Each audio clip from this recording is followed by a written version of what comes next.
పుట్టాక ఫస్ట్ నుంచి six year వరకు శైశవ దశ, 6 నుంచి ఒక 7 ఇయర్స్ వరకు బాల్య దశ, తర్వాత 12 ఇయర్స్ వరకు యవ్వన దశ నుంచి 18 ఇయర్స్, తర్వాత 22 వరకు యవ్వన దశ,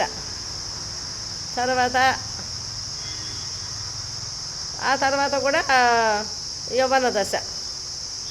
అది యవ్వన దశే బాగా సీనియారిటీ ప్రకారంగా యవ్వన దశలోకి వస్తాము. అప్పుడే పిల్లలు అన్నీ జరుగుతాయి. ఆ తర్వాత వార్ధక్యము అయిన తర్వాత ఇది స్కెల్టన్ ఇలాగా జీవత్సంలాగా ఇలా అయిపోతామండి.